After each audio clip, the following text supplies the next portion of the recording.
India has recently overtaken China as the world's fastest growing major economy. But can India continue this growth for the next few decades? And can it also become the largest economy of the world? What are the challenges that India will be facing? And what are India's strengths? Let's discover the untold story of the economy of India, something that the international mainstream media barely talks about.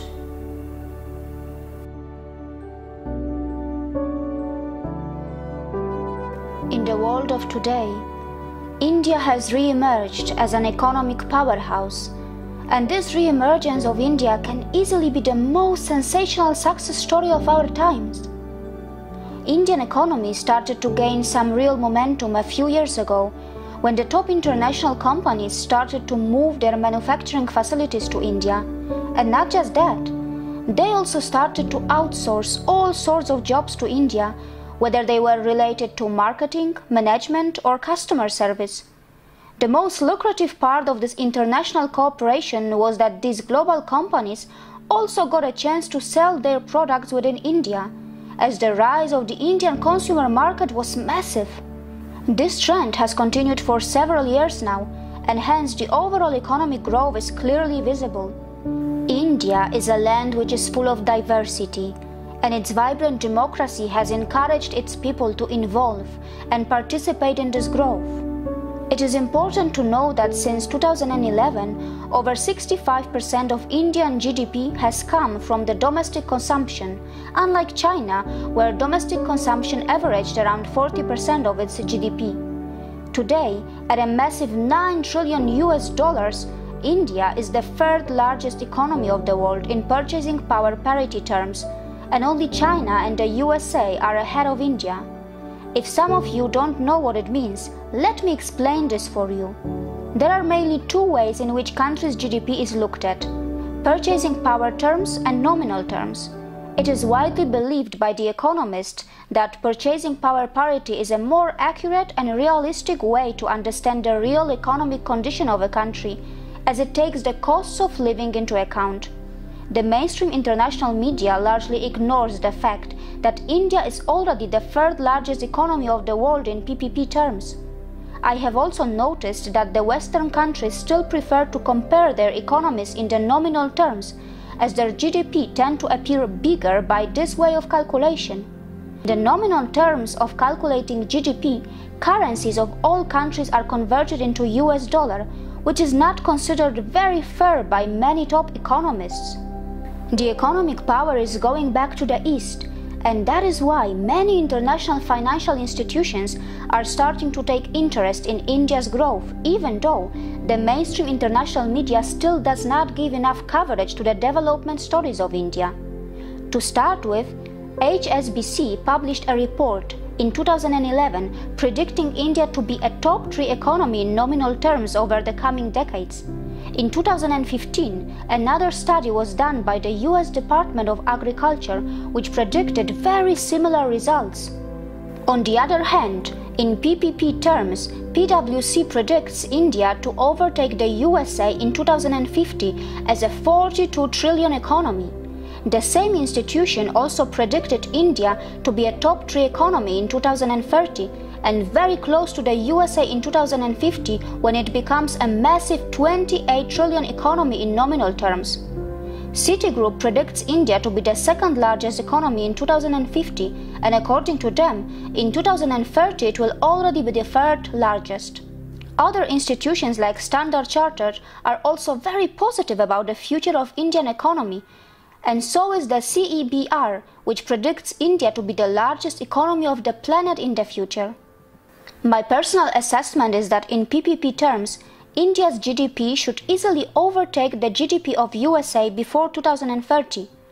A successful implementation of GST is going to give the GDP a good boost. It has to be noted that the recent demonetization did not bring the GDP down, as predicted by many experts, and it has actually encouraged people to do more cashless transactions, and I believe that in the long run it should be positively affecting the GDP of India as well. Also, in my opinion, India should overtake China in the long run. To start with, the statistics coming out of China can never be fully trusted, as it is a communist country which is known to over-invoice and artificially inflate their data. Since the ancient times, China has largely been a land of imitation, and this old habit of Chinese continues even today. On the other hand, the passion to innovate is big among the Indian youth, unlike the Chinese. India is also going to have a young population for the years to come in comparison to China, where the non-working population is going to be on the rise. Being a democracy, India does slow down a bit in decision making, but in the long run, this is India's real strength. It is because of its democracy that India is powered by 1.3 billion brains, but China, as a communist country, is driven only by a few hundred brains.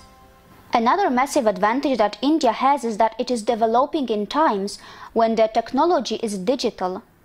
In the tiniest of Indian villages, thousands of new innovations and experiments are taking place every day, as the information which used to be available in the libraries or universities is now available in a smartphone.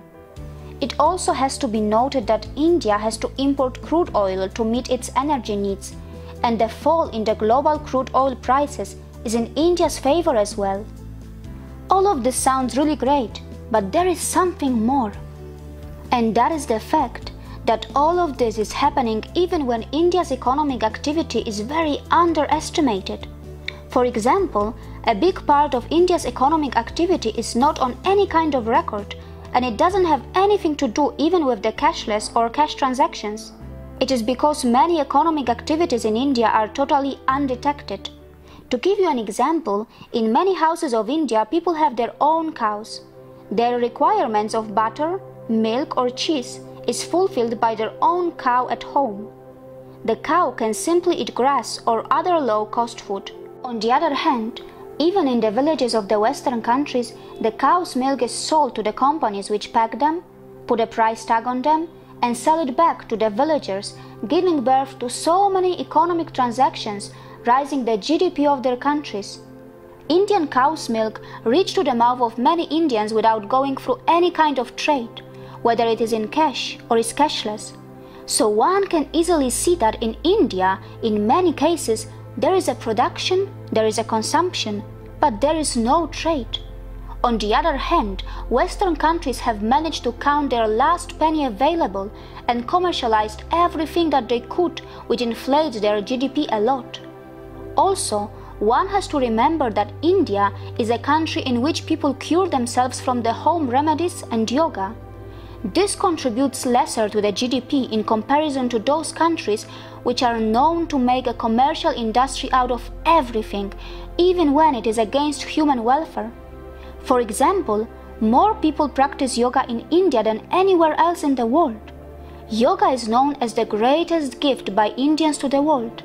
But the USA has the biggest chunk of around $27 billion in the $80 billion global industry of yoga, and India stands almost nowhere. So even though more Indians practice yoga in India, yoga helps the GDP of America more than it helps India's, and it is all because traditionally Indians are known to share their knowledge, and the West is known to sell any knowledge that they get their hands on. Apart from this, India also has a big informal economy, and even in the formal economy, people tend to under-invoice a lot. Also, there are so many cash transactions which do not go on record, and thus many foreign institutions end up overestimating India's poverty, and they do not show the ground reality at all. The government of India has recently tried to merge India's informal economy into its mainstream economy by demonetization, encouraging people to do cashless transactions. Here, I want to remind the world citizens that on the global scale, the overall size of a country's economy matters a lot more than per capita statistics, and that is why Qatar, Norway, which are richer than the US, are not known as superpowers. It is because a big overall size of GDP increases a country's influence in the world's economy.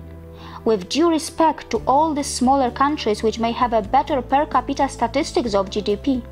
The fact is that they hardly have any influence in the global financial world, and nobody is going to suffer if they were to face a recession.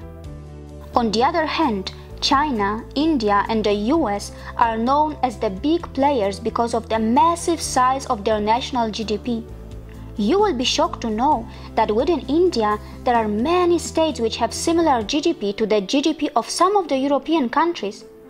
For example, Maharashtra's GDP is pretty similar to the GDP of Norway, and Tamil Nadu's GDP is equivalent to the GDP of Portugal. And in PPP terms, these Indian states have a bigger economy than these countries. Now you must be wondering that these states of India have a lot more population than these two European countries, and that is exactly what I want you to notice. It actually shows that India has already become such a large economy, even though there is so much room left for the improvement in per capita terms. It means that India's GDP can afford to grow at a very high percentage for the next many decades or even for a century before a saturation is reached like it did in Europe. Further, we should not forget the fact that the cost of living is different in every country. For instance, $2 may sound too less in the USA, but in India it is good enough to buy 3 meals. So all the comparisons which are done in US dollars do not show the actual reality of a country's economic status at all. And that is why the Big Mac index becomes very important. The Big Mac index actually indicates if the currencies are at their correct level. As you can see in this index, Swiss francs is the most inflated currency in the world. On the other hand, Indian rupee is one of the most undervalued currencies in the world. But still, World Bank continues to measure the poverty line in the US dollars, and to make the matters even worse, it also continues to overlook the informal economy of India.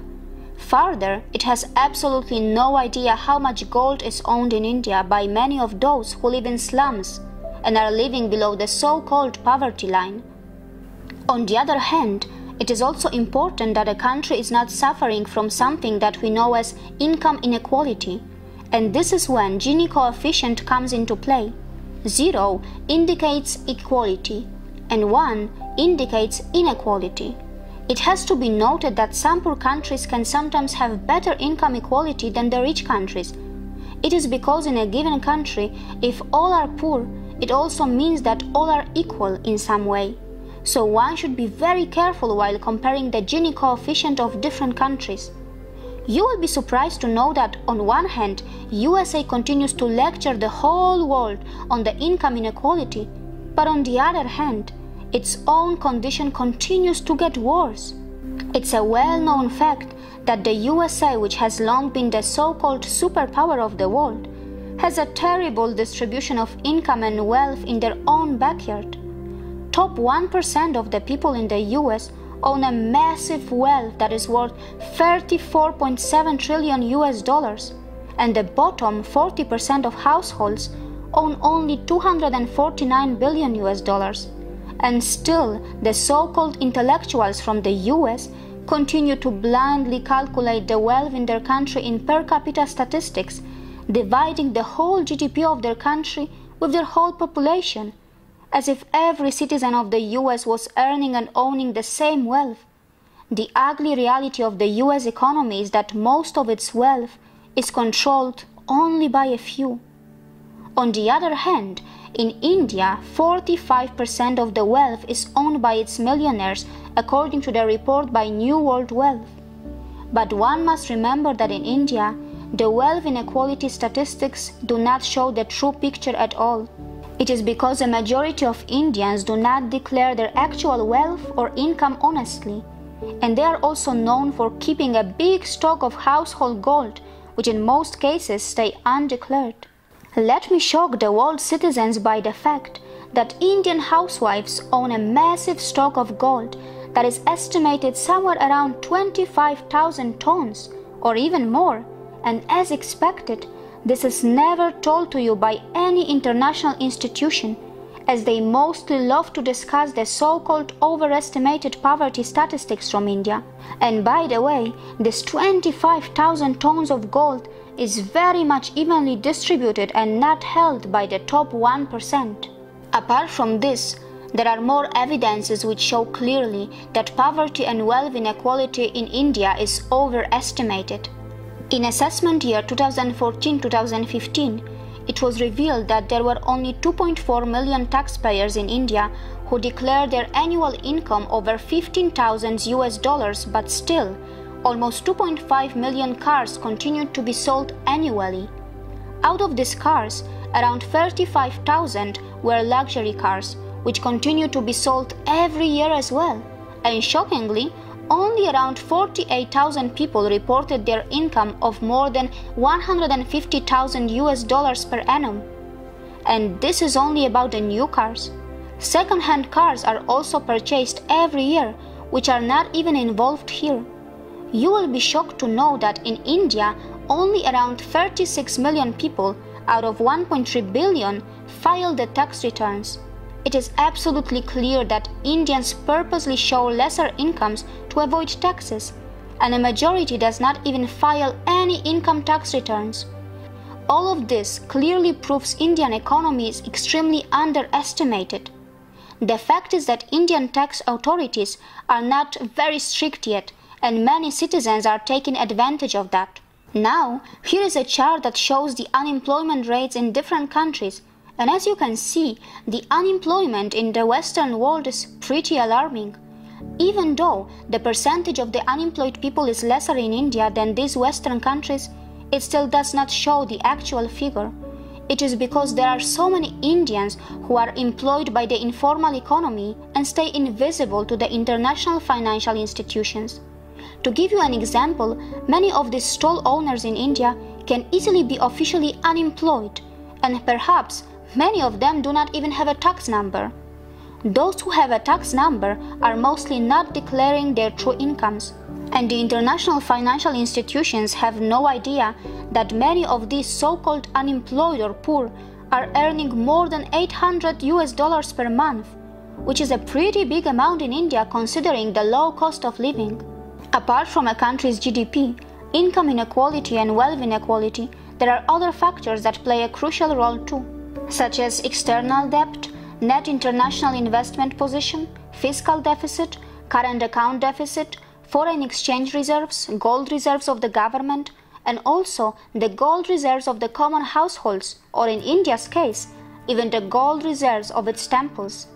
The health of a country's financial institutions, the size of the informal economy, the health of its stock exchanges, the proportion of foreign investment in the private and public entities are important as well. There are also some other parameters like HDI and life expectancy. Life expectancy also gets greatly affected by natural disasters, child mortality, wars, and by terrorist attacks. And it does not just reflect the physical health of a nation as assumed by many. Let me also talk about some other aspects of India that will play an important role to make it the largest economy of the world. India needs political and internal stability, and the current government of India has a huge majority in the lower house and is now looking to get stronger in the upper house or Rajya Sabha as well. This is going to ease the way to pass the necessary bills. In the recent state and central elections that were held in India, the people have largely shown that they want to vote for development. Even though India has been growing so fast over the last many years, it could not reach its full potential due to the high-level corruption which in the last few years has significantly gone down. And that is a good news for India. Talking about India's energy needs, it is important to know that India has recently signed a nuclear deal with Russia. India already has 21 nuclear reactors with a capacity of 6,780 megawatts, and 6 more reactors are under construction, which will add another 4,300 megawatts. India is known to have the largest thorium reserves in the world, which can dramatically change the fortune of India's energy needs. India already has some of the biggest solar power plants of the world, and it also has the world's first airport that is completely operated by solar power, and that is in Kochi. The hot sunny weather of India is going to be a beautiful blessing as the energy trend is now shifting towards renewable energy. And this can also help India to grow its economy without hurting the environment like China and the USA did. As I mentioned in my previous films, India still has a very low carbon footprint in comparison with other countries. India must find an alternative fuel of the future so that it does not have to rely on other countries for crude oil. India should also avoid any full-fledged wars. However, after a decade of high growth, if absolutely required, India can even afford limited wars without having much effect on its economy. India must ensure that its own brands grow in their status worldwide. This cannot be achieved until Indians start to support their own indigenous brands and companies. India has to have its own luxurious brands, which get admired and desired all over the world. Actually, something similar is also said by my husband.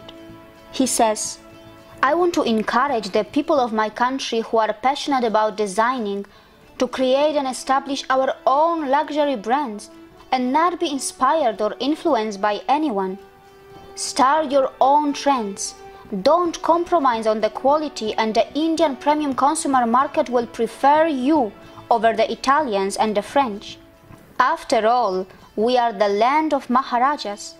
Who knows luxury and art better than us?" Apart from growing its own research and development sector, India should also be more focused on acquiring the latest technologies from around the world, especially in the areas that it is lagging behind.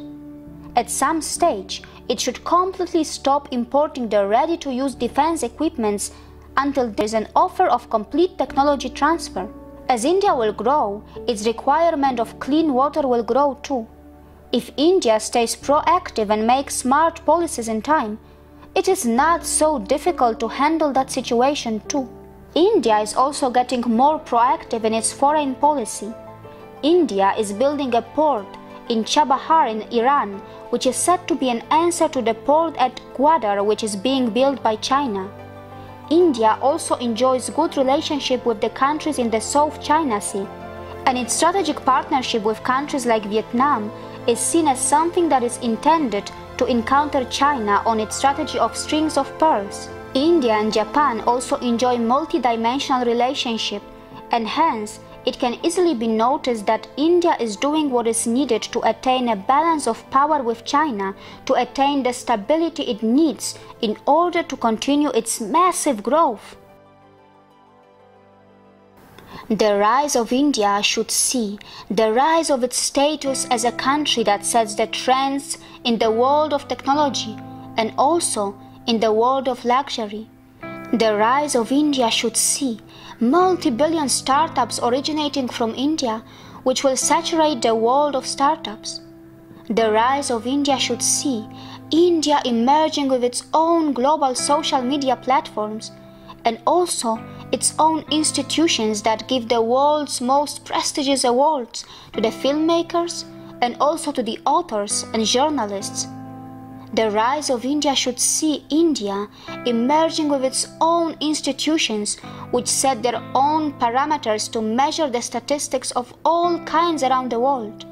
The rise of India will not be complete until it has its own global media house, which plays its role to form the opinions of the world's citizens.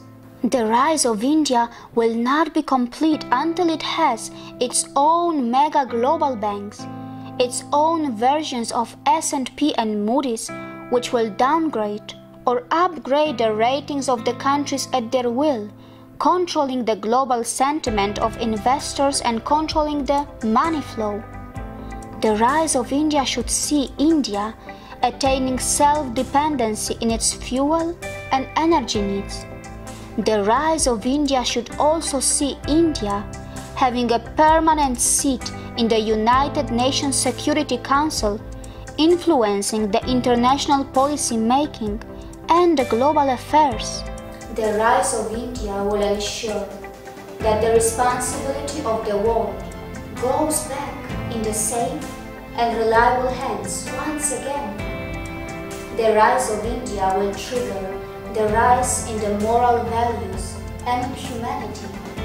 And that is why the rise of India is wanted, and it is inevitable. See you again.